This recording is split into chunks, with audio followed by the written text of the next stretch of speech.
హరిశంకర్ గారి ప్రాజెక్ట్ ఒకటి ఉంది, ఉస్తాద్ భగత్ సింగ్ ఇది చేతులు మారుతుంది మీ దగ్గరికి వస్తుందని చెప్పేసి టాక్ వినిపిస్తుంది బయటికి. అదేమన్నా రియల్ లేకపోతే ఏంటి?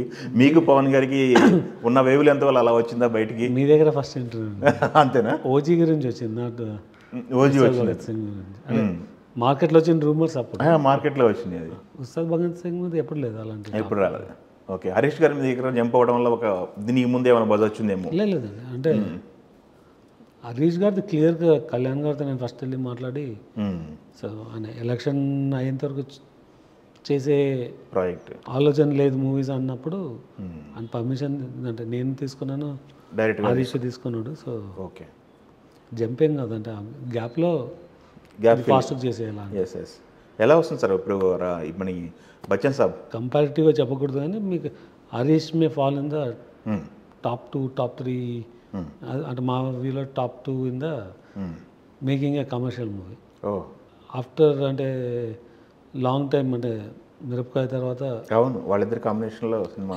ఈ మూవీ అదే రేంజ్లోనే okay comedy with action and entertainment ఉంటుంది. ఈగల్ తర్వాత రవితేజ గారి మార్కెట్ అనేది కాస్త నార్త్లో కూడా, అంటే అఫ్కోర్స్ నార్త్లో థియేటర్లుగా నేను మాట్లాడేది, ఎందుకంటే ఆయన సినిమాలు నార్త్ మార్కెట్ విపరీతమైన మార్కెట్ ఉంది ఆయనకి, శాటిలైట్ రైట్స్ కానీ హిందీ డబ్బింగ్ రైట్స్ కానీ. బట్ థియేటర్గా ఈగల్ అనేది తనకి ఎంతవరకు ఉపయోగపడుతుంది అనుకుంటున్నాను? ఈగల్ తర్వాత వస్తున్న సినిమా ఇది ఒకటి, లోకేష్ కనకరాజ్ ఫార్మాట్లో విత్ డిఫరెంట్ టైప్ ఆఫ్ యాక్షన్తో, అంటే వెరీ ఇంటెన్స్ యాక్షన్ అవును ఎలిమెంట్స్ ఉంటాయి అన్నది. మేబీ ఫర్ సమ్ రీజన్ మేము అనుకున్న రేంజ్కి ఇది it was not accepted in the okay at least in the Telugu market. So maybe అది one thing we realize is we didn't position the movie correctly అని, అంటే లాస్ట్ మినిట్లో అంటే లైక్ రెగ్యులర్ ప్రమోషన్లో కాకుండా వెరీ ఎర్లీ స్టేజెస్ నుంచే దాన్ని ప్రిపేర్ చేస్తూ రావాల్సింది. ఓకే, అది జరగలేదని. Okay, but mister Bachchan is out and out commercial. అంటే మీకు రవితేజ గారి మూవీ ఎలా చూస్తారనుకున్నది అది హరీష్ శంకర్ లాంటి డైరెక్టర్.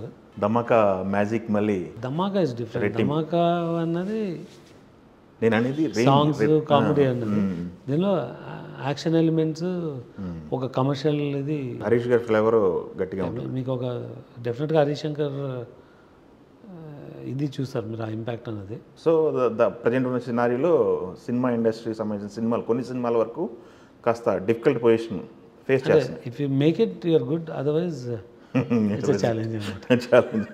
ఓకే ఓకే, మీరు ఇప్పటి వరకు మీ ఫ్యాక్టరీ నుంచి వచ్చినటువంటి సినిమాల్లో దాదాపు నాకు తెలిసి ఒక 27 to 28 మూవీస్ వచ్చినాయి కదా బయటకి ఇప్పుడు, అప్రాక్సిమేట్లీ 30 దాకా ఉన్నాయి. బట్ అంటే ఇట్ డిపెండ్స్ ఆన్ ఎస్ ఎలా చూసాం అన్న దాని మీద. దాంట్లో బిగ్గెస్ట్ సాటిస్ఫాక్షన్ ఇన్ మూవీస్ అంటే ఏం చెప్తారు సార్? అంటే ఫస్ట్ రికగ్నిషన్ వచ్చింది గూఢచారి. అవును, ఫస్ట్ రిలీజ్ అయిన మూవీ ఎమ్మెల్యే. డెఫినెట్గా MLA was a very good successful launch into theatrical release. Okay, దాని ముందు మేము ఇన్వాల్వ్ అయ్యి చేసిన మూవీలో వచ్చిన సక్సెస్ అంటే నిన్ను కోరి ఇప్పటికి ఒక ఆల్బమ్ లాగా ఉండిపోతుంది, డివిడి ప్రతి ఒక్కరి ఇంట్లో ఉండాలి అన్నట్లు. సో దాంట్లో మా ఇన్వాల్వ్మెంట్ యూఎస్ ప్రొడక్షన్ చేయడం వరకు, ఓకే, యూఎస్ రిలీజ్ చేయడం వరకు అండి. సో ఓకే, అలా MLA is our first released movie. Okay, theatrical release.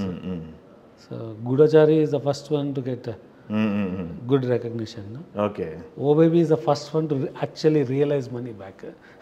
Oh baby substantial money back వచ్చి ధమాకా. సో అంటే అంటే మీరు ఎలా చూస్తారన్న దాని మీద, financial success, content, నేమా.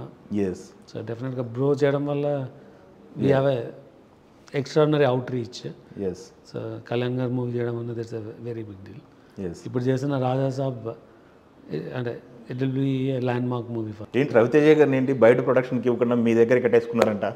Back to back సినిమాలు, ఇప్పుడు థర్డ్ మూవీ కదా ఇప్పుడు చేసిన థర్డ్ అండి. థర్డ్, దీని తర్వాత ఈజ్ డూయింగ్ అదర్.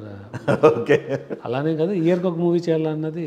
రవితేజ గారితో ఇయర్కి ఒక మూవీ చేయాలని, అంటే అవైలబిలిటీని బట్టి, అంటే చాలామంది యాక్టర్స్తో చేయాలని.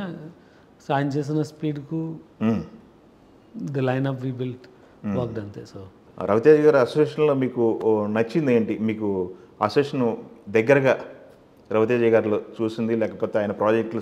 ఆయన చాలా క్లియర్గా ఉంటారు వాట్ హీ వాంట్స్ అన్నది. అంతే, మేము వీఆర్ వెరీ ట్రాన్స్పరెంట్. సో ఇద్దరికి అట్లా సెట్ అయిపోయింది ప్రొడక్షన్కి.